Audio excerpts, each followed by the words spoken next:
document conversations and significant events.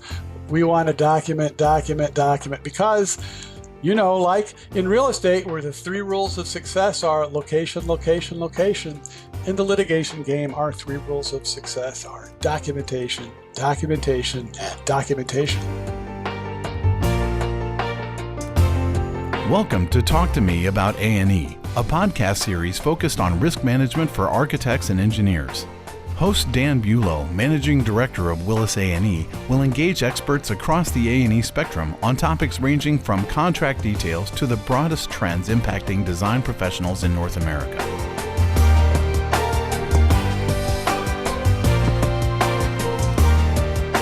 Hello and welcome to Talk to Me About A&E. I'm Dan Buelow, Managing Director for Willis A&E, and today I'm with Mark Blankenship, and we will continue our discussion on the 4 cornerstones of risk management for design professionals.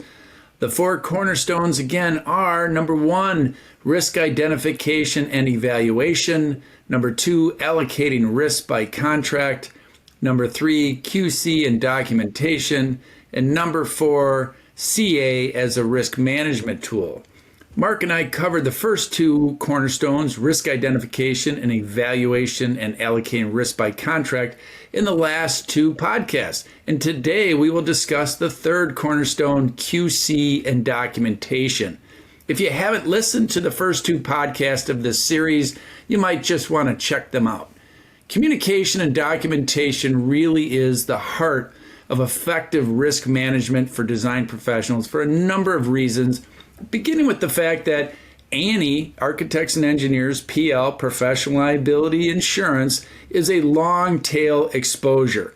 Unlike auto liability, when you know if you have a car accident, what the extent of the damages are and so forth in a relatively short period of time, that's not the case with professional liability.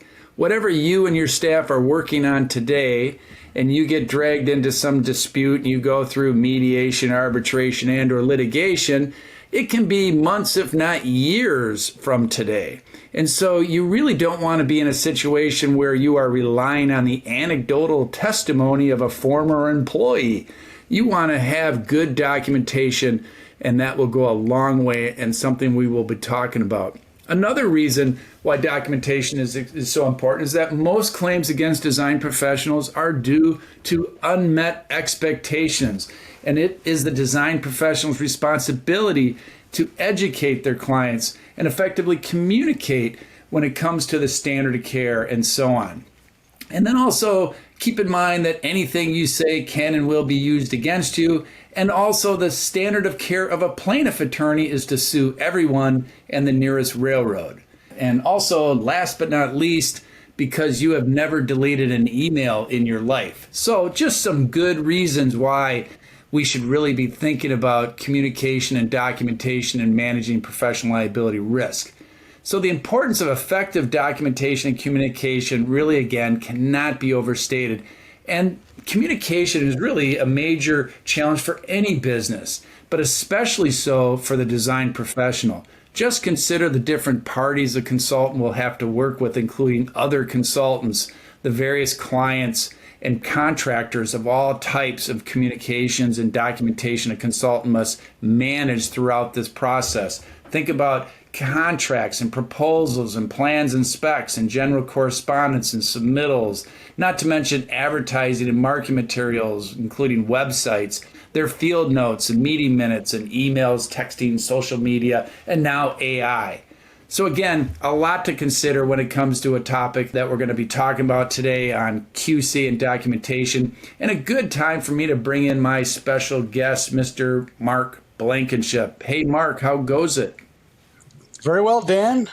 Glad to be here. It's glad to have you back. Mark, as Director of Risk Management for our Willis A&E Group, Mark is responsible for advocating on behalf and supporting our clients when it comes to claims, contracts, and education. And Mark has over 30 years of experience working with design professionals as a senior claims manager back in the day with DPIC, and also as a senior underwriter with Liberty Mutual, and of course as a broker with us here at Willis A&E. So Mark brings a great perspective when it comes to this topic here, and we're glad we have him here. So Mark, let me start here with, the topic here. Again, this third cornerstone, effective risk management for the design professional, is titled QC and documentation. What are the elements of a QA, QC program, and why are they essential for the design firm? Well, let's start by talking about QA and QC and what that means. Quality assurance generally refers to steps that we take before commencing the design to make sure that we're going to produce the best design we can. This would include your project guidelines. This would include your continuing education efforts, and this would include your information management systems. And these are all part of your QA system. The QC, or quality control, could be thought of as processes that we engage in during the design and after the design to check to make sure that we are producing a design that conforms with the professional standard of care. And documentation, I think, overlaps both of these elements, both in establishing the expectations and then documenting that we fulfilled those expectations as the design and construction progresses. Okay, then, so what are the key components then of documenting the basis of design, and how does this practice benefit the overall project execution? We need to establish the basis of design to establish expectations. We want to document client decisions. For instance, with regard to sustainability objectives, the standard of care now says that we'll at least consider sustainable design. And I would propose that we offer a design that exceeds code as an alternative, one that is maybe more flood resistant or fire resistant or wind resistant.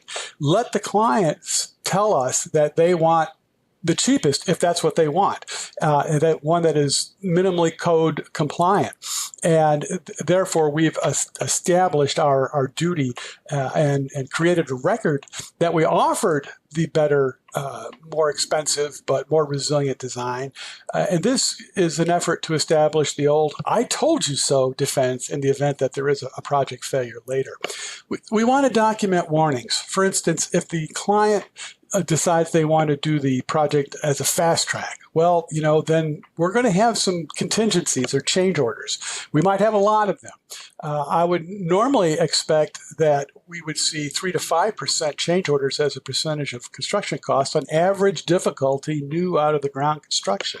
If this is a renovation, I want to set the expectation somewhere between more than 10 to 15%. If it's fast track, it could be 25%. If the client wants to do something that you think is going to diminish the quality or the durability of the project, and this is typically occurs in a value engineering exercise, let's give the warning that we think it's not going to give the client the life expectancy or the performance that they are hoping for. We want to document conversations and significant events. We want to document because, like in real estate, where the 3 rules of success are location, location, location, in the litigation game, our 3 rules of success are documentation, documentation, and documentation. Yes, and as you touched on, when in communicating and working with your client, we know this one of the emerging risks here that firms are dealing with certainly relates to climate change. And as you mentioned, your client may go with the less resilient design, and you want to somehow memorialize that discussion and what your position is on that, right? And this brings that whole concept of informed consent, right? Mm-hmm. And a few more comments on documenting the basis of design. We want to document the available data and identify any additional data that's needed.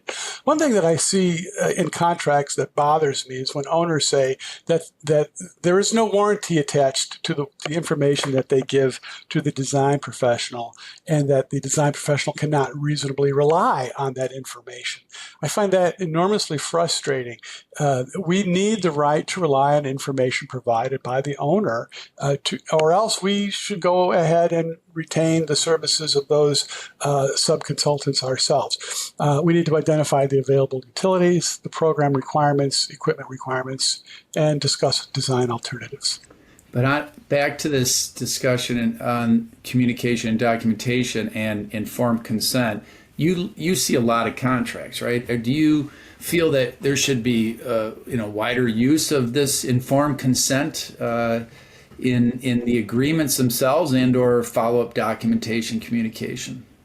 I would like to see that, and I think it would benefit design professionals if there was more documented conversation regarding, achieving sustainability or resilience goals. Because, we live in an era of increasing frequency and severity of storms, of weather events that we've not experienced before, be it wildfires, be it windstorms, floods, hurricanes. All of these things are happening with increasing frequency and severity. And we have seen lawsuits filed against engineers that have been allowed to proceed by the courts where everybody agrees the civil engineer met code, but it's alleged that the civil engineer was the smartest guy in the room, so he should have anticipated the 500-year flood event and insisted on a higher level of design. So, Mark, I'm going to have you go back with me to the old DPIC days, and there was the lessons in liability. So this was a question 30 years ago, and true or false, Mark, design professionals tend to over-educate their clients as to their professional duties and responsibilities. What do you say to that? It was false then, and it's still false today. Sad but true, yeah.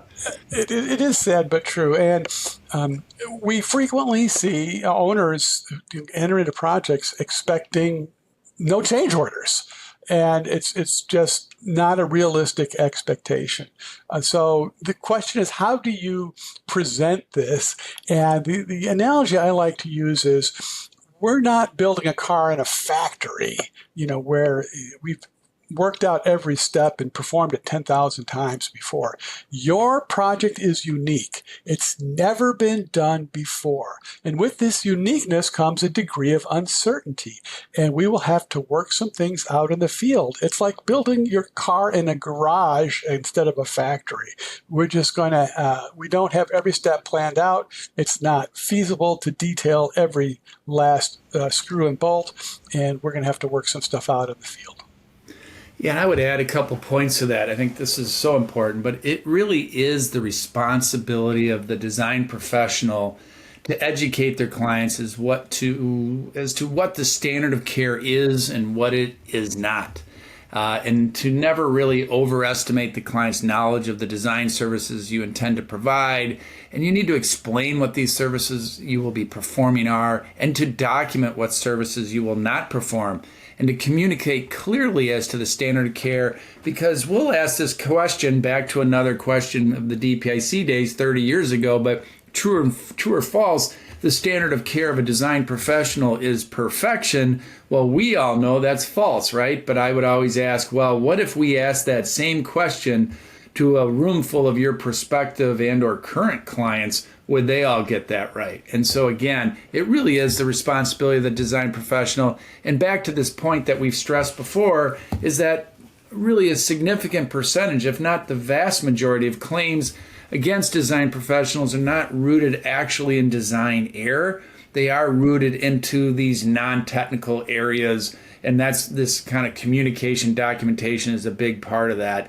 And so again, discover your client's expectations relative to the project, address any unrealistic expectations, discuss your scope, and so on. And Mark, you were going on a bit about, how important it is to, address in the event that there's value engineering or, proposed change orders or so forth. Often the worst response would be a tacit response, right? We really want to memorialize if you don't agree with that value engineering or these proposed changes to the scope or anything, certainly that's outside your contract terms, you need to sound off, right? I would say that's true. I mean, a recurring theme in claims is there was a value engineering change that didn't work out. I remember one in particular, it was an agricultural building, and so it was only going to hold corn, right? There were not really high standards in play here. And in the beginning, we put forth a design that was great. The owner said, can you make it cheaper? So we reduced the size of the foundations. The owner said, I like it. Can you make it even cheaper? And we did. We reduced the foundations again, and then guess what happened? They loaded the building with corn, and the walls buckled out, and so that became $1 million claim. It somewhat reminds me of the scene from the movie Shrek, where the king sends the knights to slay the dragon and rescue the damsel in distress, and he says, "Some of you may die, but that's a risk that I'm willing to take." Okay, so Mark, the fourth cornerstone that we will be doing and discussing in our next podcast is on CA as a risk management tool. Let's talk a little bit about CA and the importance of effective communication and documentation practices to mitigate risk. And so what are the goals of constructability review, and how can involving personnel with extensive construction knowledge early in the design process improve project outcomes? Well, basically, we expect that the contractor is going to have some input into how this project gets built. And so it would be better to integrate the contractor's input earlier in the design process rather than later, because another recurring theme in claims is there were changes to the project, but the changes were not thoroughly integrated throughout the project, and some implications were overlooked. So we would ideally document a constructability review process, integrate input from the contractor into the project design. And a design charrette is particularly valuable in projects seeking LEED certification, because if you are seeking LEED certification, there are going to be some LEED points that will have to be achieved by the contractor and documented by the contractor. But our constructability goals generally are to verify that the project can be constructed using standard construction methods, materials, and techniques. That the plans and specifications provide the contractor with clear and concise information that can be utilized to prepare a competitive and cost-effective bid, and that the work, when constructed, will result in a project that can be maintained in a cost-effective manner by the owner over the life of the project. So to accomplish this, we want to involve personnel with extensive construction knowledge early in the design effort. We want to keep the group as small as possible while providing the necessary expertise. So we focus on critical project issues. Ideally, we would do this on site if possible. We would distribute an agenda and use checklists as part of this process. Talk to us a little bit about documenting site visits and observations. And I've got a few notes here as far as, okay, there's work observed, documenting unsafe conditions, and so on. It really is important for every member of the design firm. That's going out on the site, and we're going to hit this pretty good in our next podcast, won't we? But those are important considerations, aren't they? Well, I think it's interesting to note then that the statistics from the insurance industry show us that firms that perform construction contract administration services have a better claim result than those that don't. This despite the fact that when we visit the site, we are potentially exposing ourselves to claims that you observed an unsafe site condition and didn't give a warning, and thereby contributed to causing an accident. So what that tells us is that when design professionals are at the site reviewing, observing, and rejecting non-conforming work, they're protecting the owner against defects in construction and thereby protecting themselves against claims. Right, and to the point where there's very good actuarial data that will support that, right? And that's why when we fill out these applications as design professionals, all the carriers will typically ask, what percentage of your practice are you actually providing CA or observing the work, right? To your point, observing that things are progressing in general conformance with their plans and specs. That's a good thing. They want to see a high percentage on that. There's also, we get into, the 3 and 300 foot rule, which I want to talk a little more, at our next, on our next podcast. But it is something that's important when it comes to, photographs and what you're doing out there, since it is part of this whole discussion. Talk to us a little bit about that. We've seen situations where, design professionals love to take photographs, and they'll sit on these things, and then through discovery, it can sometimes be used against them. Yeah, the issue that we've encountered on multiple occasions is the design professional takes a picture showing an unsafe condition.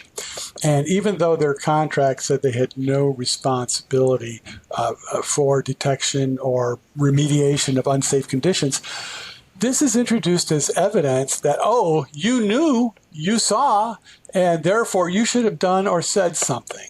Right. And so this tends to create evidence that can be used against us. So what we want to photograph is work that's been completed. We don't want to show temporary conditions, open trenches, ladders and scaffolding, or people, because this just tends to create evidence that can be used against us later. And that's the 3 or 300 foot rule. You're saying, hey, make it very specific, 3 feet from what you're trying to take a picture of, or so far back. Leave your wide angle lens at home. And to your point, we'll talk at the end here a little bit about document retention, but you don't have to hang on to everything. You can't spoil anything if there's ever a claim or an issue, what have you. You got to be very careful of that. But of your practice as far as what you retain or not retain, I think is something to consider in all of this. And then one last point I'd like to make always on this topic is that we'll often have a design professional and their staff that will be at project meetings, and then a conversation or discussion will come out during that meeting around site safety and or construction means or methods. And then these minutes will come out, often produced by a third party. And if you read those minutes, it's not clear what the role of the design professional was during that discussion. And it might very well be worth your while to send out an email back to reply all land, right? That, hey, by the way, concerning subparagraph what specific to this discussion on job site safety and construction means or methods, our firm did not participate in this discussion as per the agreement. This is the sole responsibility of the general contractor.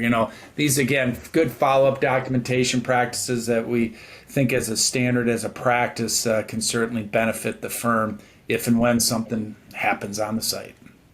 I would agree with that. So, Mark, on this change order subject here of, what are the common causes of change orders identified, and what strategies are suggested for managing these effectively, would you suggest? Well, sure, Dan. What I would recommend to everybody is go on Amazon and buy the book, The Contractor's Guide to Change Orders by Michael Civitello. It makes for some scintillating bedtime reading. But there's a chapter in there called Prospecting for Change Orders. And what it suggests is that the contractor review the specifications and look for discrepancies. A lot of specifications today have been built up over time. They're not necessarily uniformly integrated with all the project objectives. And so the contractor will be looking for discrepancies there. Are they outdated? Are there access issues on the site? Or when you build the project, is there adequate access to all of the maintenance points? Are the intents clearly specified? Our good friend Jeff Coleman recommends that every project, every condo project have a specification saying that all water will be weeped and vented outward from the building, because he's seen so many water penetration cases. They'll look for lack of coordination. Coordination has improved in the age of BIM. Now we can do 3D clash detection, with software. But historically, the number one source of change orders was a clash between sanitary piping and ductwork. They'll look for incomplete design. This could be in the omission category. Owner changes, those are always good for a change order. Is there new information that might affect, the product selection? The contractor might suggest changes that he would view as improvements in time or cost. And are there legal restrictions in terms of code issues? So these are all, potential sources of change orders. And I think the answer is there needs to be peer review in the firm of the design before it gets released. This is a possible use case for AI today, too. There are programs that will review, for code compliance and other issues. So that's a possible strategy that we have going forward. But really, this is the QC part that we're checking, the design to make sure that it is complete and that there are not errors or omissions in those plans. Time is required to do it right. One best practice I saw adopted by an architect was to insist on 1 week lead time from his subconsultants. In other words, he always wanted a week to review his subconsultant documents, before having to release them, to do that integration, to have that coordination meeting. And I remember a long time ago meeting with one of the major MEP firms here in Chicago, and I asked the principal, what he thought was the hallmark of the best architects, and he said, "Mark, it's the one who comes to my office for coordination meetings." We all have enhanced video capabilities today, but I think the theme of that still is true. That coordination is an essential part of a good design. So, Mark, we had a pretty in-depth discussion on the topic of contractual issues during our last podcast. And this topic of effective communication and documentation really is a big part of contract formation. Talk to me about the importance of negotiating and the whole management process and contract formation in order to mitigate risk and ensuring project success. We talked about, if you recall, of course, the whole discussion around using that contract as a vehicle to establish expectations, getting your staff up to speed on what the unique aspects of that are. But again, the importance of communication and documentation and contracts. Well, the importance of the contract is that it establishes the expectations and defines performance parameters, both with regard to the standard of care and to timeliness of performance. I like the AIA definition of the standard of care, which says that the architect will perform as expeditiously as is consistent with sound professional practices and the orderly progress of the work. And I would compare this to a time is of the essence agreement, which means if you're 1 day late with your deliverables, you're in breach of contract. Now, this forces us to rush, and that can lead to making bad decisions. Likewise, with the standard of performance, we have the legal obligation to meet the generally accepted standard of care. A lot of times, owners, lawyers like to increase that standard, thinking that they're doing their client a favor. And they might say that you'll perform to the standard of a nationally recognized firm, or that you will comply with all codes and laws, in effect at a federal, state level. So these have the effect of increasing the professional standard of care, probably beyond what you have insurance coverage for. So that's my main concern. But also, potentially setting unobtainable goals, especially if you're agreeing to perform to the highest standard of care. Because if you, open your Black's Law Dictionary and you look up highest standard of care, that means the highest standard ever achieved at any time. And so that's a really difficult mark to hit on a daily basis. So on that topic of contracts too, and we spoke about this at that last podcast, but again, I think it's so important for the staff, the project team that's working on a project, to be certainly in the loop, if you will, as far as what's unique about that given contract.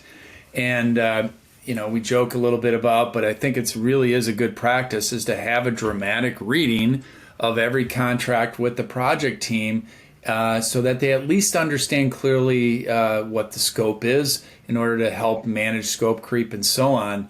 And they're also aware, if you will, of all your staff of the importance of words, right? We've talked about in the past programs about these red flag words where, guarantee, warranty, insure. And they're not only very important in your contract, they're very important in all forms of communication. So be careful in what you certainly put in your field notes and marketing materials and certainly social media, as well as texts and emails. And you can't have a conversation these days about documentation and communication without having a conversation a little bit about emails, right, Mark? And so we've seen some interesting emails over our course of 20 plus years doing this. And I always come back to the one where it's one email from one principal to another. And this came out in the light of day at a trial where they blew up, and the plaintiff has this where it says, "Boy, Bob, we sure screwed up on this one," right? Not good as you would say for the home team to have that in your file. So not only do you not want to say that in email, but be careful of taking responsibility or blame when it comes to that. So I'm just going to, when it comes to emails, it's important to realize that, you've never deleted an email in your life, that these emails are discoverable and retrievable, and in a court of law, they can certainly be used against you. Your voicemails are now being transcribed into emails. And it really is probably the best way to manage this is to have a conversation with your staff on the importance of what and how they manage their communications, and to treat this as a business, right? And I think that's, keep your emails short, keep them sweet, keep them positive and succinct to the project and the communications that you're trying to get across. So we've talked a lot about that. We also have talked about texting, right, Mark? That's right. And the advice is generally try to refrain from texting with your client about substantive matters regarding the project, unless you want to produce your phone, your personal phone, in discovery in the event of litigation. There's a couple of issues here. First is that communication ever going to make it into the project file? And unless you have some software that's going to assist you with that process, the answer is probably not. So that's a bad fact to start with. And then the second reason, like I said, is if there is a lawsuit, there will be a discovery request. And discovery requests are very broad. The plaintiff will ask for all files and records relative to the project, be they in paper or electronic form. And there's very little that we can hold back based on privilege. It could be, primarily it's going to be attorney-client privilege. We can also argue that the request is burdensome, but that's a fairly weak argument. And as I mentioned, if you've been communicating with your client via text message, now your phone, your personal phone, is subject to that electronic discovery request, and the plaintiff gets to root around in your text messages, which I don't think you want. We certainly don't want. Great points. And again, you really do need to have these conversations with all levels and all members of your staff. And you might have three, generations or so working together in a firm, and they all view and think about communications very differently. And your younger folks may very well be out on the job site snapping pictures and loading them into their social media, right? And you may have an NDA on that very project of which you've just violated. So without talking about this, unwittingly, you may find yourself and some of your staff in a situation where you're creating exposures for your firm. So continue to talk about these things. It cannot be overstated. And, again, on this, we talked a little bit about, marketing materials also, Mark. Courts will allow a certain level of puffery, but we've also seen marketing materials become Exhibit A against a design professional, haven't we? Yes, we have. Literally Exhibit A. Plaintiff begins his case with, "We'd like to direct you to the website for this firm where they promise to deliver projects on time and on budget. And yet this project was neither of those things." So yes, that's been used against us. So Mark, winding down this discussion, let's talk about document retention. All right, I've got all this great documentation, And again, it is so important to have this documentation, to be able to tell your story in the future, and being mindful that, emails is a double-edged sword and this and that. But let's assume you have done a good job with that. You have good documentation. How long do I keep what I have, and what do I keep? Wow. Okay, so that's a great question. And the answer is it varies by state. But my recommendation would be to identify the statutes of repose and limitations in the state where the project is located in. Keep relevant documents for that period plus 1 year, because a lawsuit could be filed on the last day of the statutes of repose, and you don't really receive notice of it for a couple of months. As to what to save, I would say generally more is better than less. We certainly want to save the plans. We want to save the correspondence, any warnings that we've been given. What I do not recommend saving, though, is redline documents. I have never, in a claim scenario, seen any benefit from producing redline documents that occurred prior to final design. However, both at the beginning of my career and again recently, I have seen plaintiffs use redline documents to impeach our witness. And the way they do it is this. They put up the redline documents and I say, oh, look, I see you caught this error and that one. Now tell me about the errors that you didn't catch. And so that's been used to impeach the credibility of our witness. Excellent. Well, Mark, great discussion on this topic. This concludes our discussion on QC and documentation, which again is a third of the 4 cornerstones of managing design professional risk. I want to thank my very special guest, Mr. Mark Blankenship. Thank you, Mark. Thank you, Dan. Always a pleasure. And Mark and I will be back to discuss the 4th and final cornerstone, which is CA as a risk management tool. Again, this program is brought to you by Willis A&E, the Center of Excellence for WTW, exclusively dedicated to providing insurance and risk management solutions to design professionals in North America. Thanks for joining me for another episode of Talk to Me About A&E. I'm Dan Buelow, and I will talk to you soon. Thank you for joining us for this WTW podcast featuring the latest thinking on the intersection of people, capital, and risk. For more information on Willis A&E and our educational programs, visit willisae.com. WTW hopes you found the general information provided in this podcast informative and helpful. The information contained herein is not intended to constitute legal or other professional advice and should not be relied upon in lieu of consultation with your own legal advisors. In the event you would like more information regarding your insurance coverage, please do not hesitate to reach out to us. In North America, WTW offers insurance products through licensed entities, including Willis Towers Watson Northeast Incorporated in the United States and Willis Canada Incorporated in Canada.